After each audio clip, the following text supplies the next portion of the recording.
Buenas tardes, bienvenidos a este espacio tan importante para la arquitectura, proyecto del Colegio de Arquitectos de Costa Rica, en pro de brindar una plataforma virtual de intercambio y exposición de temas de actualidad y aplicables a la mejora de nuestro sector. Hoy nos acompañan los ganadores del concurso de anteproyecto arquitectónico CEFIA, sede regional norte, con quienes estaré conversando sobre la propuesta que realizaron para este concurso. Damos la bienvenida al arquitecto José Alejandro González y también doy la bienvenida al arquitecto Dagoberto Navarro Díaz. Gracias a ambos por acompañarnos en esta tarde.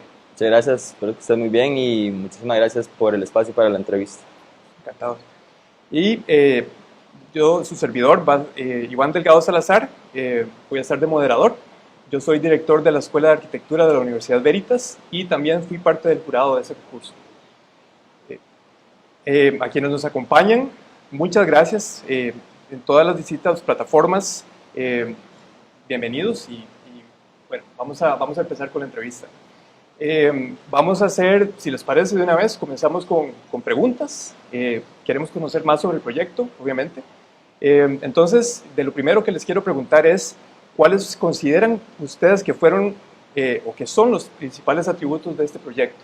Y a la par de eso, ¿cuáles fueron también los retos principales para su diseño? Sí, bueno, el proyecto de la propuesta que realizamos, ¿verdad? Para lo que es la sede norte del CEFIA, como ustedes pueden apreciar en las imágenes, consta principalmente del uso del concreto y una predominancia de la madera. Se utiliza, digamos, estrategias con madera cerrada y lo que se busca, digamos, en los principales atributos, en las intenciones de diseño, es un ambiente bastante tropical. Son espacios que ustedes pueden apreciar, son muy abiertos. Se ve involucrada lo que es la iluminación natural, amplios espacios que permiten ventilaciones cruzadas y la implementación incluso de zonas verdes donde la naturaleza por medio de la vegetación tiene un espacio. Entonces son sensaciones que se empiezan a encontrar dentro del edificio y que al final este espacio central, ¿verdad? que viene involucrado de vegetación y demás, termina siendo un recorrido pues bastante sensorial y que puede generar una experiencia también para el usuario, ¿verdad? También agregar que este proyecto realmente parte de algo muy simple, podríamos decir que es como nivel, podríamos llamar, son marcos rígidos de concreto y se apuesta en algo diferente en lo que es cubierta y pasillo central. Entonces ahí es donde podemos notar mayores experiencias y demás. Además, en cuanto a retos, como se generó a partir de algo relativamente simple, algo simétrico, realmente el proyecto fue evolucionando, podríamos decir, de una manera fluida, ágil, y se buscó principalmente hacer diferencia en cuanto a experiencias espaciales, más que todo, con esta experiencia del pasillo central. Muy bien, yo creo que uno de los atributos más notorios es el empleo de estos espacios abiertos, ¿verdad? A mí me gustaría preguntarles en más detalle qué papel cumplen estos espacios y cuál creen ustedes que va a ser su uso a futuro, cómo creen que se va a adaptar el uso de esos espacios a futuro en la vida del edificio. Sí, bueno, esos espacios que, como le mencionaba anteriormente, llegan a ser muy tropicales, muy enlazados a lo que es también la cuestión natural, ¿verdad? Nosotros trabajamos mucho lo que son intenciones de diseño que van de la mano con estrategias biofílicas, ¿verdad? La biofilia, ¿verdad? Es un concepto que se maneja de esa implementación o ese contacto más cercano, la afinidad que tiene el ser humano con la parte natural. No solamente hablamos de vegetación, ¿verdad? Que es como lo más inmediato, sino también iluminación natural, espacios abiertos, que generen una esencia un poco más hacia la naturaleza y todo esto. Y estos espacios, digamos, empiezan también a jugar un papel importante en las dinámicas. Por ejemplo, el espacio central, ¿verdad? Que vemos ahí, que al final es un recorrido para ingresar a los diferentes puntos programáticos, eventualmente podría funcionar. Nosotros, por ejemplo, conversábamos que diferentes, qué sé yo, exposiciones que quizá tenga el CEFIA, de bienales, láminas, y entonces puede ser un recorrido que empieza a funcionar y evolucionar de estas maneras. Entonces, también son espacios que se pueden aprovechar, llegan a ser un poco más flexibles y se aprovechan, digamos, de esa manera. Muy bien. Uno de los puntos que nos tuvo más en conversaciones a los del jurado fue la manera en que se interpretaron el requerimiento de los locales comerciales, ¿verdad? Como parte del programa del edificio. De pronto esto hizo que hubiera como un par de tendencias. Una era poner los locales un poco más cercanos a la calle principal, lo que generó tal vez una dualidad, digamos, en los proyectos. Se podían leer como dos partes, mientras que otros, como es el caso de ustedes, estaba más integrado, digamos, en la configuración principal del proyecto. A mí me gustaría entender cómo ustedes esperan que se dé esta relación de los agremiados con locales comerciales, ¿verdad? En su experiencia, digamos, de uso del edificio, pero también para el público general. ¿Cómo entienden ustedes que va a pasar eso? Sí, bueno, este proyecto, como podemos ver en la planta, parte desde la calle con, bueno, lo que es el acceso más rápido, más que todo lo que son estacionamientos. Luego tenemos como algo inmediato, apenas ingresa al edificio, lo que son los locales. Estos locales están al frente buscando como una accesibilidad más ligera, más rápida.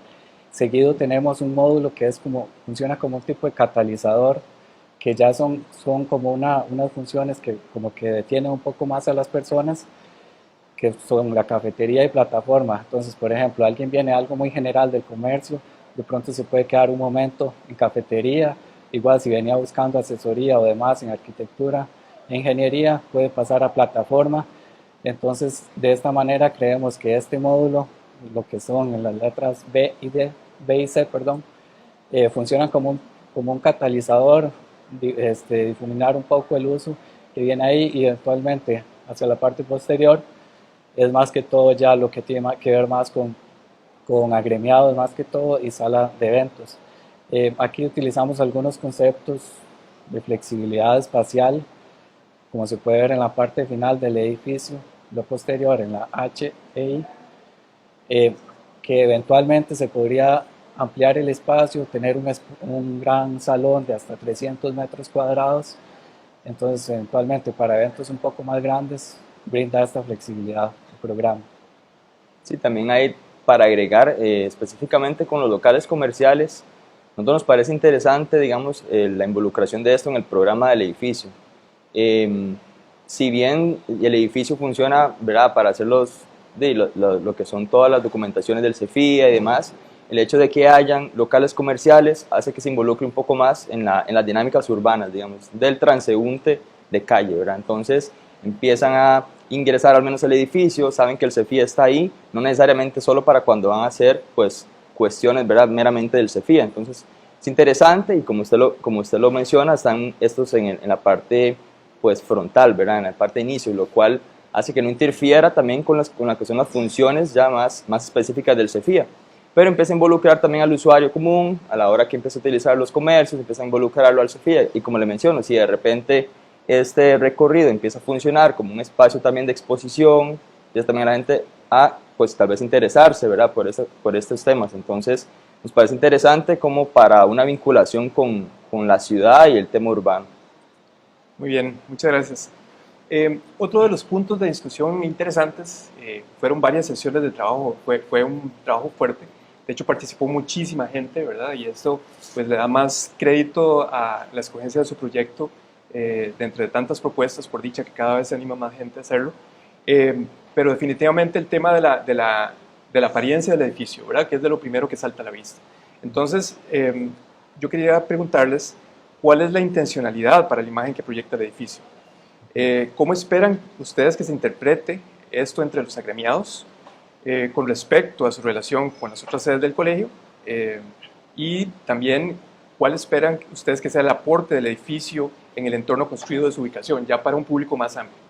Sí, bueno, como le mencioné anteriormente, ¿verdad?, hay una clara predominancia del uso de la madera. Utilizamos este material no solo ¿verdad?, por sus condiciones, digamos, a la hora del gasto energético, que es un biomaterial, ¿verdad?, tiene un menor gasto energético que otros materiales, pero también nos permite jugar mucho con la cuestión de modulación, coordinación modular, que llamamos nosotros. En el edificio sí se buscó estrategias de coordinación modular. Lo que buscamos, por ejemplo, es tratar de minimizar el residuo, digamos, a lo máximo posible durante el proceso de obra. Entonces, tratar de utilizar las piezas en sus dimensiones, ¿verdad? Que se compran, que se manufacturan, para que prácticamente en la construcción se coloquen, o si se hace un corte, ese corte se utilice en otro punto. Entonces, un poco lo que se busca en realidad con esa, como dice usted, esa estética del edificio y esa intencionalidad quizá de meter esa parte verde en los recorridos y esas estrategias, o tal vez esa apariencia tan tropical, yo creo que es importante a nivel país también de involucrarnos un poco con eso, con la parte verde. Nosotros nos interesa muchísimo involucrar la parte natural, desde la vegetación hasta las estrategias bioclimáticas. Bien sabemos que nuestro país es reconocido por ser un país verde y creemos que la arquitectura también debe trasladar eso a sus intenciones. Entonces, un poco eso es lo que buscamos implementar en las intenciones de diseño, en la estética, y por supuesto muy tropical, muy bioclimática, digamos, aprovechando luz natural, espacios abiertos, estrategias pasivas que al fin y al cabo son muy básicas, pero quizá a veces no se implementan, ¿verdad?, de una manera pues tan consistente. Entonces, por ahí es como van un poco las intenciones. Con respecto a la relación con otras sedes, quizá, bueno, se nos podría ocurrir, por ejemplo, con la sede central, un poco la honestidad de los materiales, quizá. Bueno, la sede central, ¿verdad?, es un edificio brutalista, que, bueno, es la máxima expresión del concreto, es una honestidad del material. Quizá aquí también la intención con la madera, mostrando, ¿verdad?, cómo son estas texturas. Igualmente, si usted ve los bloques fragmentados, llegan a ser de concretos muy naturales.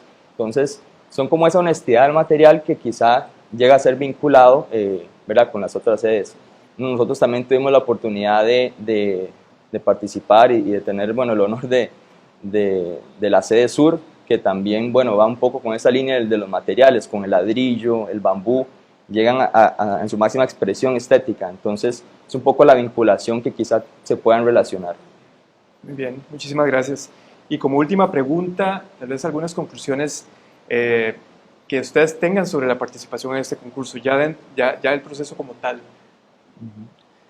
Es realmente muy enriquecedor participar, la oportunidad de este tipo de concursos, por la mecánica que utiliza el CEFIA y toda la organización. Realmente abre muchísimo la posibilidad de participar. Es muy, ¿qué le puedo decir? Como sencillo y que el proyecto es el que se está defendiendo en su momento. Entonces realmente genera mucha oportunidad y aportar algo en nuestro diseño. Sí, nosotros, bueno, nosotros somos arquitectos jóvenes, ¿verdad? Si bien, por ejemplo, en algunos concursos de licitaciones públicas, por ejemplo, que se puedan dar en SICOP, ¿verdad?, de otras instituciones, suelen haber muchísimos filtros de experiencia y cosas que prácticamente descartan a muchísimos profesionales, por ejemplo, para hacer propuestas de proyectos públicos, por ejemplo.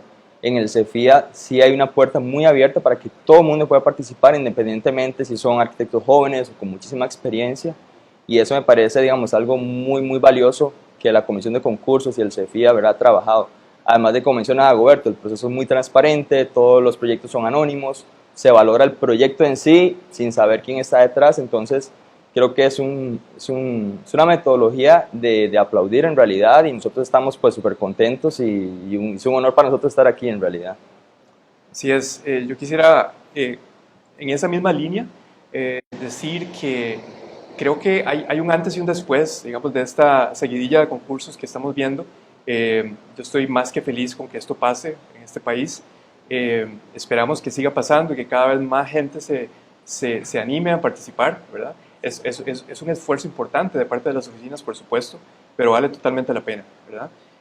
Yo creo que una sociedad madura ve sus valores reflejados en la arquitectura, en la obra pública sobre todo, y también valora la participación de sus agremiados, de los colegios de arquitectos, en este caso, como algo muy importante. Y abrir la posibilidad a concursos demuestra de nuevo muchísima madurez, creo que como sociedad, y por dicha el colegio encabezando estas iniciativas, ¿verdad? También hay que agradecer, por supuesto, a los colegios miembros del CEFIA, el Colegio de Ingenieros Civiles, el Colegio de Arquitectos, el Colegio de Ingenieros Electricistas, Mecánicos e Industriales, el Colegio de Ingenieros Topógrafos, el Colegio de Ingenieros Tecnólogos. Y para ir cerrando, quisiera preguntarles si tienen algunas palabras ya finales para despedirse de quienes nos están viendo. De verdad, agradecer las oportunidades que abren a través de estos concursos. Realmente es un honor poder participar y aportar algo mediante el diseño arquitectónico. Sí, igualmente felicitar a los demás participantes, porque en realidad con solo el hecho de participar creo que genera valor y hace que, como menciona usted, estos concursos empiecen a tomar muchísima más relevancia y creo que son oportunidades que no se deben desaprovechar y nosotros pues súper contentos y en realidad muy honrados de haber salido pues ganadores, ¿verdad?, de este concurso. Entonces, felicitar a las menciones y demás, y con mucha humildad en realidad tomamos este reconocimiento y no, de nuevo agradecer al CEFIA, al Comisión de Concursos por tan excelentes pues métodos de realizar estos proyectos. Fantástico.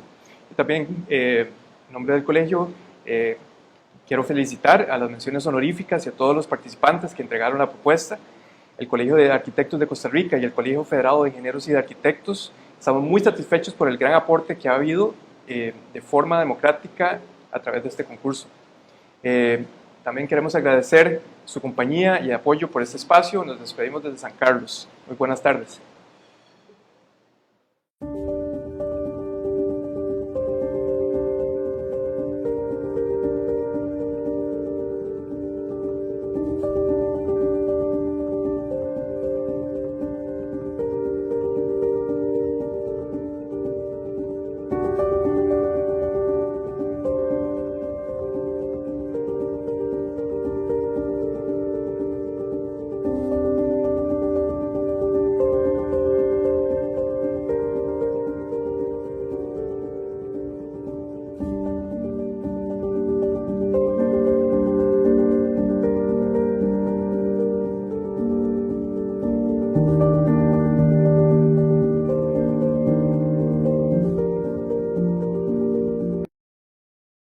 Buenas tardes, bienvenidos a este espacio, su espacio CACR Complementos, proyecto del Colegio de Arquitectos de Costa Rica, en pro de brindar una plataforma virtual de intercambio y exposición de temas de actualidad y aplicables a la mejora de nuestro sector.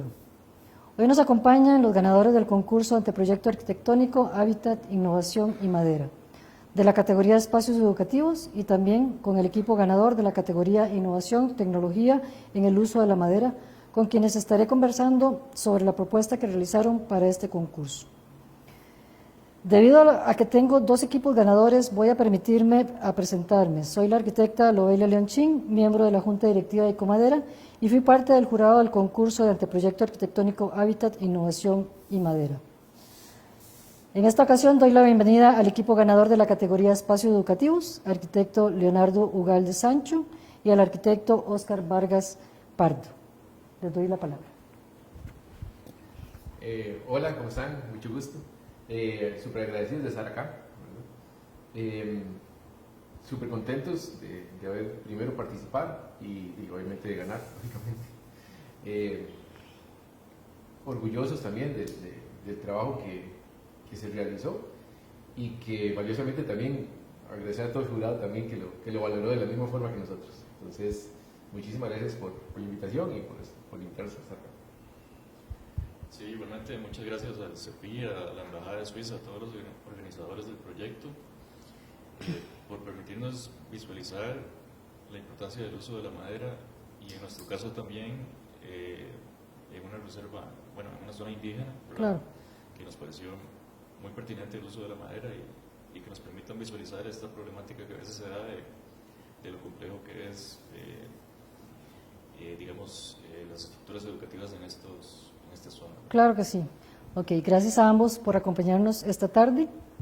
A quienes nos acompañan en las distintas plataformas virtuales, muchas gracias. Sin más demora, iniciamos este webinar partiendo de retomar un título conversando con los ganadores, primeramente con la categoría de espacios educativos. ¿Nos podrían explicar cómo surgió la forma circular como conector? Sí, gracias. Creo que una de las cosas más interesantes de diseñar en una zona indígena es justamente que, no hay que contextualizar el proyecto solamente desde un punto de vista físico, climatológico, claro, sino también simbólico, ¿verdad?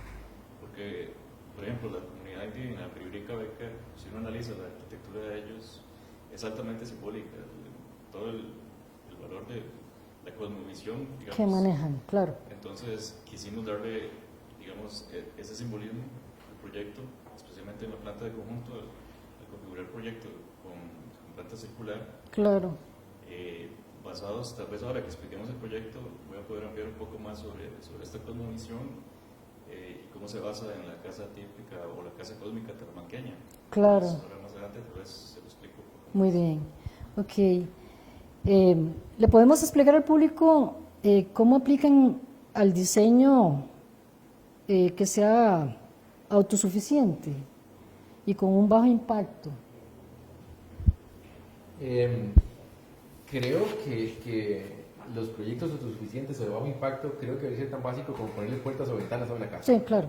Es algo que tiene que ir sí o sí intrínseco en cualquier proyecto que hagamos. En este específico, en una zona tan sensible, obviamente tiene que ser un poco más marcado el asunto. La parte bioclimática, que es un enfoque que también en la oficina es como directriz, ¿verdad?, de diseño en cualquier proyecto que se hace. La bioclimática tal vez va un poquito más allá de tal vez usar un panel solar o ponerle un tanque de recolección de agua de lluvia, ¿verdad? Claro que sí. Y la bioclimática se resume en confort, eso es básico, ¿verdad?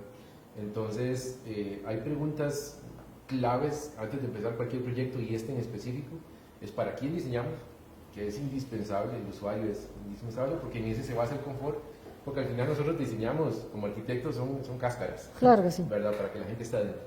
En este caso sí o sí, siempre preguntarse para quién diseñamos, en dónde vamos a diseñar y para qué se va a usar el proyecto. Entonces son tres preguntas básicas que siempre hacemos en todos los niveles de arquitectura que realizamos en el estudio, y en esto obviamente no fue la excepción. Entonces toda la parte bioclimática, igual parte de los ítems o aspectos que tocamos en el proyecto son casi que básicos en el librito que uno tiene que tener, ¿verdad? Ventilación cruzada, elevado sobre el terreno, etcétera, ¿verdad? Entonces, como les dije, la parte bioclimática para nosotros es algo tan básico como les decía, poner ventanas o puertas a un proyecto, y más en una zona tan húmeda que llueve 305 días al año. O más. O más. Son más de 3.000 milímetros de agua, ¿verdad? Correcto. Entonces, tamaño poco. Entonces, son todas esas directrices de diseño que van marcando. Que van marcando y buscando siempre la zona de confort del usuario. En este caso, obviamente, el usuario, después del análisis climático que hicimos, la parte de técnicas pasivas de climatización es que el usuario se sienta a gusto en el espacio interno, y una temperatura al menos media en la zona de Talamanca, que es bastante húmeda. Si logramos tener 28 grados a nivel interno, es un éxito del proyecto. Sí, claro. Entonces, todas esas, un montón de cositas, ¿verdad? Sí, fueron detallando el proyecto. Fue lo que nos dio el Dentro de ese contexto, hablamos del confort del diseño con la escala humana de los niños. ¿Cómo logran aplicarlo a ese usuario? Sí, el confort, obviamente, uno siempre lo piensa, como te decía en la pregunta anterior, ¿para quién diseñamos? ¿Verdad? Esa es la premisa fundamental. Sabemos que los niños es una actividad un poquito diferente a la de tal vez uno estar en un recinto claro. cerrado. Son un poco más inquietos, un poco más móviles, entonces la escala es muy importante. Se resume de nuevo en la parte de confort. ¿Por qué tenemos que pensar en confort? No solo en confort climático, sino un poquito en el confort psicológico. Totalmente. Que los niños se sientan a gusto en donde están, que se apropien un poquito del espacio en donde ellos están. Parte del diseño también fue usar los mismos tejidos que los mismos habitantes de la comunidad realizan, pinturas de los niños también. Entonces, ubicar todos esos dentro de los mismos espacios educativos para que ellos se sientan que el espacio también es de ellos. Claro. Entonces, un poquito la parte de confort, no hay que limitarse tal vez solo a la parte climática, que es básica, sino el confort de que ellos se sientan bien, ¿verdad? No solo físicamente, sino también psicológicamente. Exacto. Ok. Hablamos del tema de la madera. Ese uso de la madera, ¿qué beneficio consideran ustedes que le da al proyecto? Sí, claro. Tal vez para contextualizar un poco, hace como 3 años nos contactaron de la zona indígena de Talamanca justamente para el diseño de un aula. Ah, Entonces digamos que el proyecto partió casi de una necesidad real, ¿verdad? No fue claro. no Que salió ahí de inventamos la... del todo, ¿verdad? Porque en realidad hay una necesidad real Sí, sí, de por hacer este supuesto. tipo de estructuras en la zona. Y justamente nos lo plantearon en madera, o sea, casualmente, y desde ese momento, digamos que sabíamos que y la madera no solo es un material muy noble, muy fácil de trabajar, ¿verdad? Las herramientas no son, se puede hacer en la zona, se puede llevar incluso montado. Entonces, incluso nosotros diseñamos el módulo lo más, digamos, fácilmente construible que fuera. Claro. Para que fuera, se puede llevar casi que a ensamblar ahí nada más. Nada más sin de necesidad armarlo. De tener grandes equipos, además de que es una zona de difícil acceso, ¿verdad? Entonces tiene que ser un material liviano. Sí, es un lugar liviano. agreste, ¿verdad? Es Exacto. un lugar complicado. Entonces, Ante ese tema del sitio, ¿qué consideraciones tuvieron con las barreras vegetales? Y pues es un vacilón. Sí, claro, es toda una experiencia. El trillo, porque no es el camino, el Sí, sí, es un que, trillo. que se recorre para llegar al lugar del sitio cuando fuimos a conocerlo, nosotros posiblemente llegamos en carro y decimos, aquí se bajan, ¿verdad? Y va para adentro. Y camine. Y camina. Entonces, uno iba torciendo los ojos porque si esa es la forma de llegar al sitio de construcción, ¿cómo será construir? Entonces, los módulos, como bien dice Oscar, se diseñaron una cercha que se repite 8 veces por módulo, que usted la puede llevar en el hombro. Ok. Entonces, un poco esa fue la idea, o sea, a puro hombro y una bolsita Bien, con no. tornillos, ¿verdad? Ir a construir eso ahí adentro. Esa fue la premisa de diseño. De hecho, todos los módulos son prácticamente iguales, obviamente. Lo más complejo que puede ser para llevar al sitio en el planteamiento que se hizo, obviamente, fue el techo. Claro. Las láminas de zinc, que sí o sí, en un momento se empezó la parte de paja y todas esas cosas, pero bueno, ahí tuvimos ese intervalo ahí de pensamiento, ¿verdad? Pero sí, digamos, toda la parte de cómo llegar al sitio se pensó en una solución colectiva liviana que la podían transportar los mismos hombres de la comunidad, personas de la comunidad, y poder armarla ellos mismos. Claro. O sea, y como es un módulo que se repite, la idea es armar uno, que ellos vean cómo se arman, y luego Y dejar las después cosas ahí y que ellos puedan seguir. la continuidad. aplicando. Importantísimo es que obviamente se ocupan sus bases individuales, son 4 a cada lado, 4 basecitas. La ventaja es que son itinerantes, o sea, yo puedo desarmar eso y llevarlo y ponerlo a otro lado. Es como un Lego, prácticamente. Sí, Entonces sí, sí, se sí. pensó más o menos así, ¿verdad? Sí, sí, sí. Y así tiene que ser por el sitio, ¿verdad? Exacto. Dentro de la generalidad, ¿nos pueden explicar así brevemente el proyecto? Es todo claro. su generalidad de cómo nace. Bueno, el proyecto, como dijimos, nace como un módulo que consiste de 8 marcos. Es un módulo simétrico. Como le decía, esta simetría también nace de la importancia simbólica que tiene para los Cabé Caribe. Por ejemplo, si analizamos la Casa Cósmica Talamanqueña, vemos que hay un eje simétrico siempre, y ellos siempre consideran casi que como es arriba es abajo. Claro. Que siempre hay uno, digamos que la Casa Cósmica es una alusión al universo, ¿verdad? Sí, es como una sinergia, o sea, hay una energía ahí que los envuelve. Y ahí casi que están todos los opuestos, el cielo y el infierno, el bien y el mal. Exacto. Entonces, digamos que la configuración del conjunto la hicimos circularmente justamente por eso, ¿verdad? Por la importancia esotérica del círculo para los Ah, muy bien, sí. Y también está modulado con 8 ejes, Ajá. también porque ese 8 es importantísimo para ellos. La Casa Cósmica tiene 8 pilares en su primer nivel. Qué interesante. Y el mismo módulo tiene 8 marcos también. Entonces, así como ellos cuando construyen le quieren dar ese simbolismo a todo, quisimos darle algo de eso, ¿verdad? Claro, claro, y ese número es Exacto. como muy significativo en su proceso de ellos mismos en su vida cotidiana, digamos. Correcto.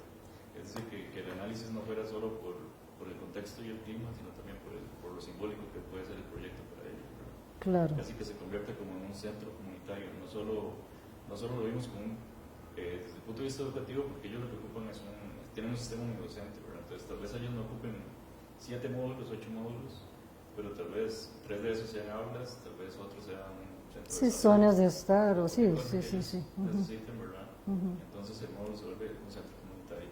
Claro, claro. Tal vez si luego puedo explicar todo lo que es la parte bioclimática del proyecto, que también fue muy importante para nosotros.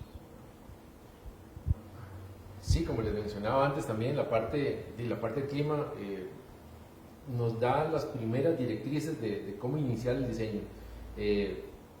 Bueno, como bien es sabido por todos, ¿verdad? La arquitectura no es un eje lineal de pensamiento, ¿verdad? A veces uno dice, jocosamente hay que ver dónde sacar uno para empezar, ¿verdad? Así es. Entonces, todas esas tres preguntas que les decía al principio, dónde diseñamos, para quién y cuál es el usuario, ¿verdad? Es lo que nos da las pistas de cómo iniciar un proyecto de cualquier índole. En este en específico, no fue la excepción. La parte del clima, indispensable. Imagínense hacer una aula para 10, Sí, es una locura. 15 niños y que estén ahí, ¿verdad? Claro, ese calor. Entonces, la parte del clima siempre tiene que ir, como decía antes, siempre tiene que ir en cualquier proyecto, ¿verdad? Y si podemos hacer que sea un proyecto que sea confortable para el usuario y que aparte, como dice Oscar, tenga un simbolismo social en la comunidad, pues bueno, listo, creo que tal vez por eso estamos aquí sentados hoy, ¿verdad? Totalmente de acuerdo, totalmente de acuerdo. Dentro de esta participación, ¿qué conclusión y aprendizaje les deja este concurso? Claro, pues aprendizajes muchos. Creo que es excelente visualizar, concientizar sobre el uso de la madera, ¿verdad?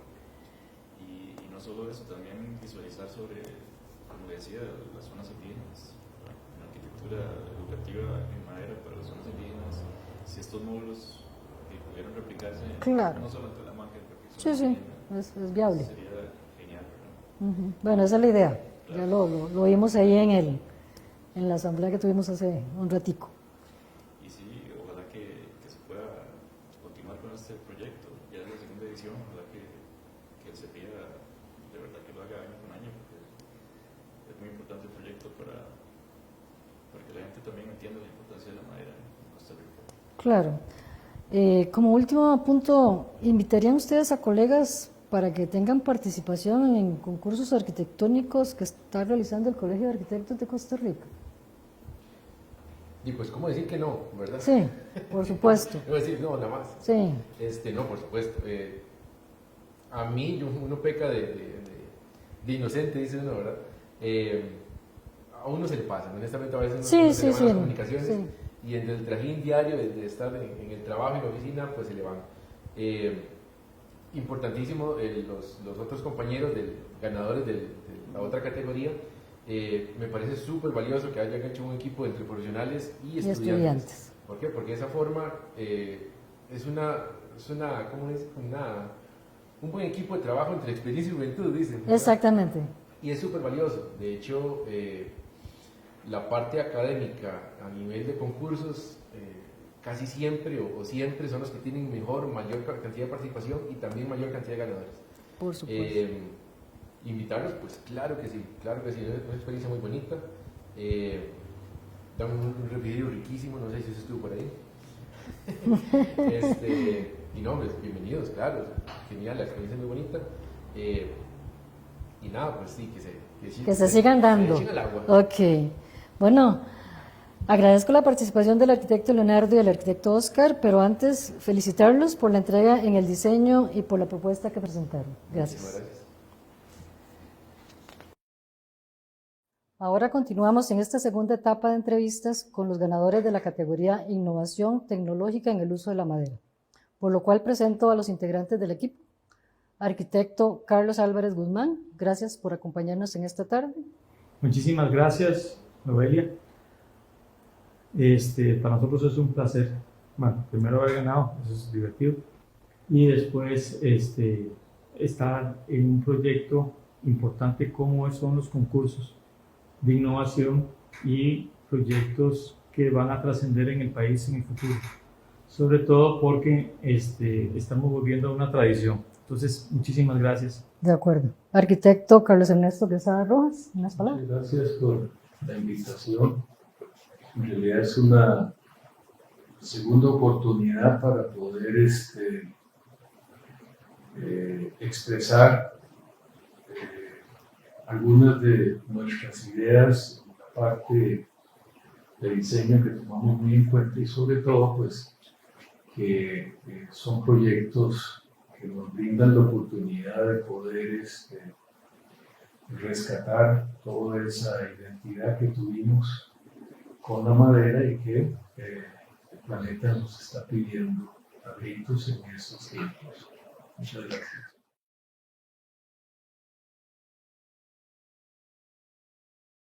Queremos conocer más a fondo el proyecto. Voy a iniciar con un pequeño bloque de preguntas y luego les doy un espacio para que puedan explicar el proyecto. ¿Cómo podrían explicar a nuestro público la relación entre innovación tecnológica y madera? Ok. Bueno, la primera instancia es una aproximación diferente al contexto de cómo se ha venido generando la arquitectura en el país.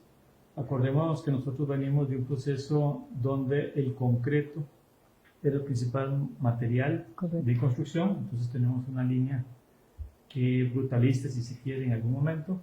Después aparece el acero con vidrio, que nos pareció un high-tech y entonces todo el mundo aplaudía.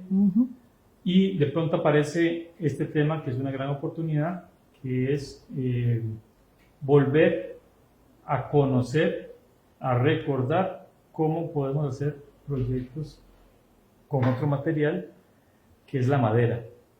Una madera que a nivel mundial se están utilizando las mejores técnicas para mejorar los rendimientos estructurales, mejores rendimientos espaciales y obviamente tecnológicamente muchísimo más avanzados. Entonces, este tipo de concursos lo que está haciendo es prácticamente moviendo el árbol, ¿sí? Para que los arquitectos veamos primero hacia atrás con nuestra tradición en madera, construcción en madera, que tuvimos prácticamente unos casi 100 años. Correcto. Y paramos y nuevamente estamos volviendo a este proceso. Entonces, es importante esta situación. Ahora, el material por sí mismo no dice si el proyecto va a ser sostenible o no. Es la tecnología, es la innovación y ahí que poder llegar y plantear proyectos que tecnológicamente sean de avanzada, pero en donde las personas puedan construirlo, ¿verdad? Que tenga una técnica transferible de constructividad, hace que, por ejemplo, este tipo de concursos pudieran contribuir a resolver parte de la déficit, por ejemplo, en vivienda social, ¿verdad? A abaratar los costos significativamente. Y además, plantea una cuestión interesantísima para los arquitectos. Es la gran oportunidad de mostrarse a la sociedad como entes de cambio. Entonces, eso básicamente podríamos hablar sobre esta pregunta, ¿verdad? Sí, Carlos, ¿vos? ¿No? Dentro de esta participación, ¿cuál fue el principal reto para proponer el anteproyecto? Bueno, realmente el principal reto en este tipo de proyectos es la modulación. Cómo lograr dominar el costo versus la construcción o constructividad del proyecto. Sobre todo que siempre hemos entendido que cuando es un proyecto en madera, esa constructividad debe verse en el proyecto. Como decía Carlos, el concreto ha dominado nuestro país por décadas, entonces toda esa parte que no vemos siempre está oculta y la madera nos permite plantear y hacer evidente la constructividad misma del proyecto y sobre todo que en anteproyectos normalmente son ideas, pero enfocamos mucho en que en el anteproyecto fuera posible que se viera se materializara visualmente la constructividad y que podía ser realizado por la misma gente de las comunidades. Muy bien. Se habló también de conceptos bioclimáticos, cómo los utilizaron, y los factores climáticos y cómo se adaptaron a la propuesta dentro del contexto que plantearon ustedes. Bueno, básicamente son varias cosas. Uno, nosotros siempre vemos la tradición constructiva local anterior a la modernización de las zonas rurales, ¿verdad?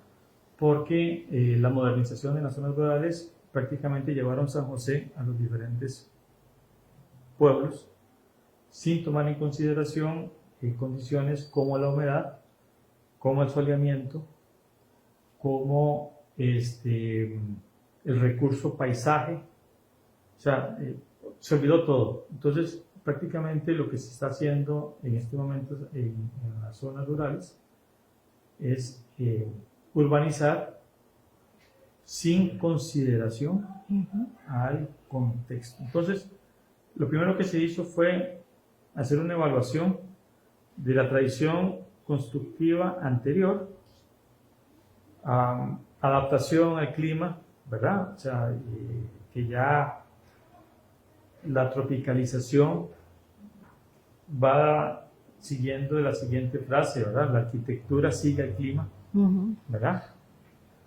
Entonces, nosotros tenemos que dar una respuesta. Eso significa que la variante de la modulación en planta, nosotros la estudiamos, tuvo dos temas importantes. Uno, los materiales a disposición en el país, la modulación en el país, pero además el tema de distanciamientos para ventilación cruzada, distanciamientos para mayor cantidad de horas luz, ¿verdad? Natural, y además el tema en nuestro proyecto específico, la cubierta curva.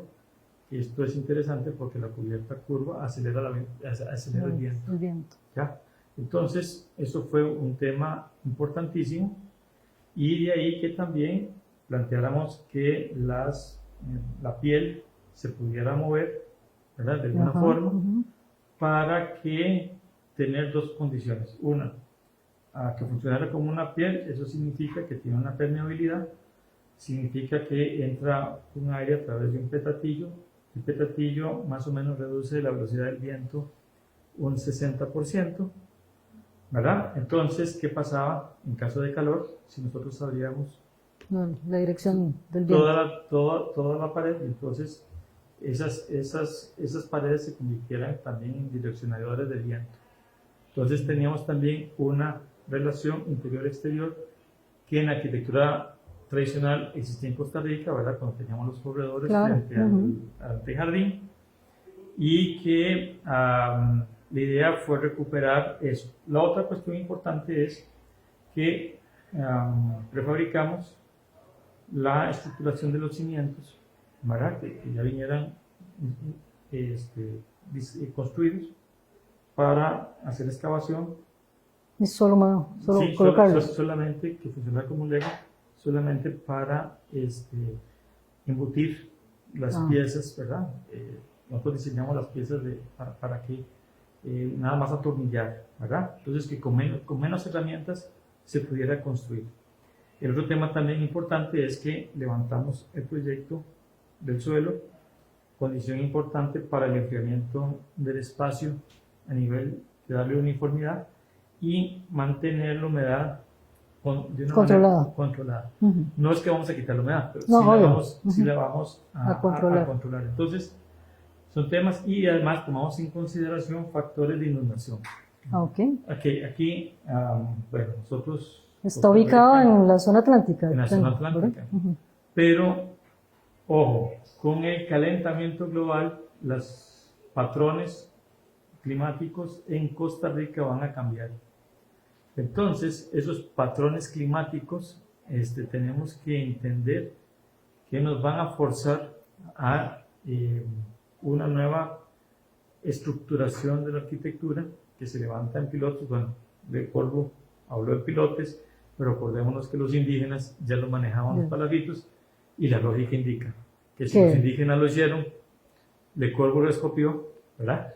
Y nosotros lo olvidamos y otra vez tenemos que volver a aplicarlo. Entonces, si nosotros llegamos y vemos en Costa Rica las construcciones, por ejemplo en Guayabo, que están levantadas sobre unos montículos, Sí. si vemos algunas piezas que están levantadas, ¿verdad? Ranchos que están levantados en pilotes, piedras. entonces la lógica indica que hay un conocimiento de 3.000 años de trabajar construcciones en el trópico que nosotros Dejamos de aplicar. Entonces, por eso estos concursos son interesantes, porque te llevan a ese estudio más profundo, ¿verdad? Sí, por supuesto. Por supuesto. En este proyecto también se involucró la escala humana de los niños.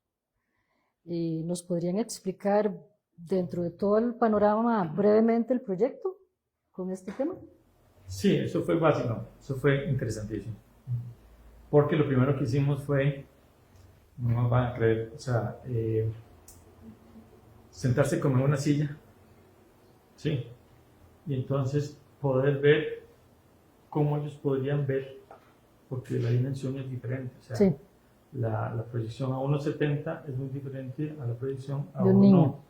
a 1.20, Claro. a 1.80. Entonces, lo primero que nosotros teníamos que llegar y ver era, primero, cómo generar la proporción adecuada para que el espacio no respondiera a medidas, sino que respondiera a una proporción humana del usuario, que en este caso son los pequeñines, ¿verdad? Ese es el tema número uno. El tema número dos es que, acordémonos que la proporción no es una cuestión métrica solamente, es una cuestión perceptual. Entonces, ¿cómo bajamos la escala? A través de sombras, de elementos que llegan, se mueven, ¿sí? Y en donde existe una relación del espacio con el usuario a través de los sentidos. Claro. Porque la madera, ese es lo que tiene, ¿no? La madera crea atmósferas, decía Peter Zumthor, ¿verdad? La madera tiene olor, tiene textura, genera textura, tiene sonido. Eso es interesante. Diría Descartes, pienso y luego existo, ¿verdad? Sí. Cuando uno tiene un piso en madera, uno es consciente que ocupa el espacio porque escucha sus propios pasos en la madera. Entonces, esto involucra que los sentidos para los pequeños es interesante. Se envuelven dentro porque se del envuelve contexto. Y logran entender qué es. Y lo otro también dentro de esa textura es que, viendo los árboles tropicales, etcétera, es que la dimensión de ellos, de esas personas que viven en esos lugares rurales, es muy diferente a nosotros. Entonces los conceptos de materialidad son diferentes. Entonces las proporciones también lo tomamos en consideración de cómo es que ellos ven desde su punto de vista en el lugar. Claro. Entonces es otro... Sí, y es adaptado a cualquier contexto. Sobre todo que también la intención nuestra fue de que el usuario, que va a ser niño, sienta que la edificación, la estructura, es amigable con él. Claro, que forma parte. Pero sobre todo que sienta protección a los dos elementos más característicos del nuestro trópico, que es ventilación y protegernos del sol, claro, de la lluvia. Y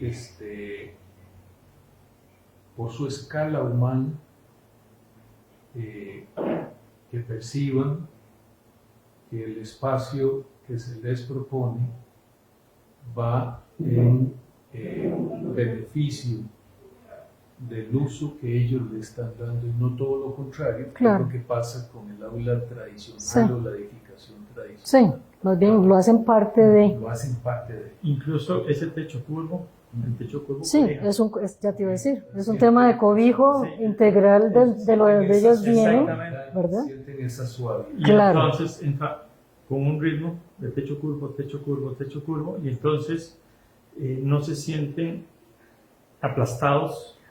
No es un cielo plano, porque el cielo plano resbala espacialmente. Y dentro de la propuesta también estamos haciendo que los elementos en realidad sean movibles para que ellos también puedan articular sus diferentes espacios, Claro, ¿verdad? claro. Y la otra cuestión es que si el proyecto es autoconstruible, posiblemente esos mismos niños van a Formar contribuir parte de eso. Entonces, esto va con que el proyecto es un proyecto comunidad. De acuerdo.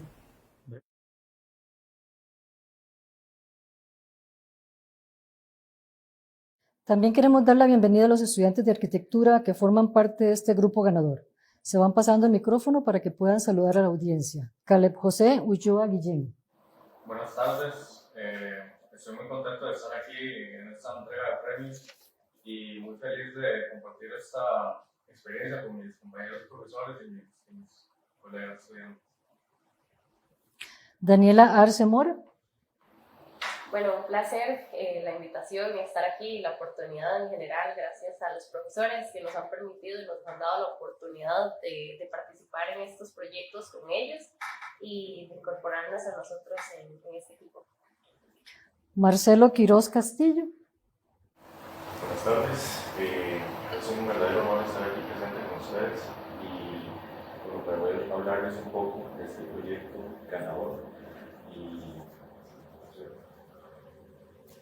Buenas tardes, es un honor estar acá.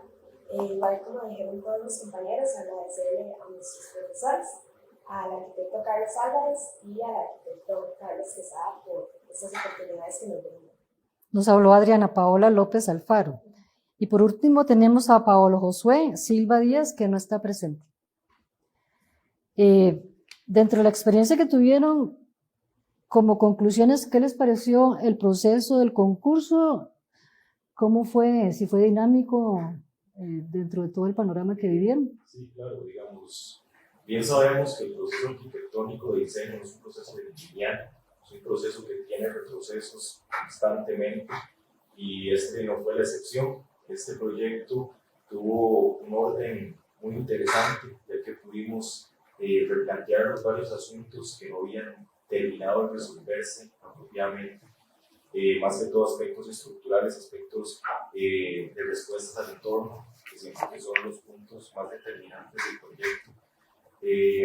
También considero que fue un proceso muy interesante porque pudimos aprender más de lo que aprendemos en la universidad también, ¿verdad? Es muy importante tener la oportunidad de tener la experiencia de nuestros profesores al lado para poder generar estos proyectos construibles, no solo que se queden ante proyectos de diseño, sino que sean proyectos que estén instaurados para la realidad nacional. Para continuar con lo que decía mi compañero, agregar un poco de lo que es la experiencia de trabajo en equipo con los profesores. Es muy interesante porque ellos tienen mucha experiencia en los sectores conceptuales, en la teoría, en lo que es ya la estructura del proyecto. Y verlos a ellos también emocionados por el proyecto, a uno lo emociona y le da ganas de hacerlo y de hacer bien las cosas. Y aprende uno muchísimo, en serio, es muy importante para uno como estudiante verlos a ellos trabajar con uno. Claro. Igualmente no es solo como que ellos digan, ok, esta es la idea, aquí tienen los bocetos, no. Es ustedes qué opinan, qué soluciones les podríamos dar a esos elementos estructurales, por ejemplo con la parte de la estructura para la cubierta. Nos pasó muchísimo porque bueno, queríamos que fuera curvo, porque queríamos toda la parte que se va a hablar más adelante que con lo del viento, pero lo importante que era saber como, ok, si este modelo se une con otro módulo, lo importante de pensar, ok, ¿cómo vamos a hacer para la ocasión fluvial? Claro. Entonces, surgieron muchos bocetos entre los que nosotros también empezamos a rayar con ellos y empezamos a dar ideas para poder lograr dar con la respuesta más acertada que nosotros pudiésemos encontrar. Y además de que no es una forma tan tradicional para la madera, ¿verdad? Entonces, incorporarla con elementos como los tensores y pues simplemente hace que uno también se sienta como parte completamente del proyecto, claro, y no como un estudiante más y con una relación simplemente de, ok, los tengo para que dibujen, o claro. no, porque ese no es el caso con el equipo de trabajo realmente. Ok, ustedes hablaron también acá de autoconstrucción, que el proyecto puede ser autoconstruible. ¿De dónde nace esa propuesta? O sea, ¿cómo se plantea?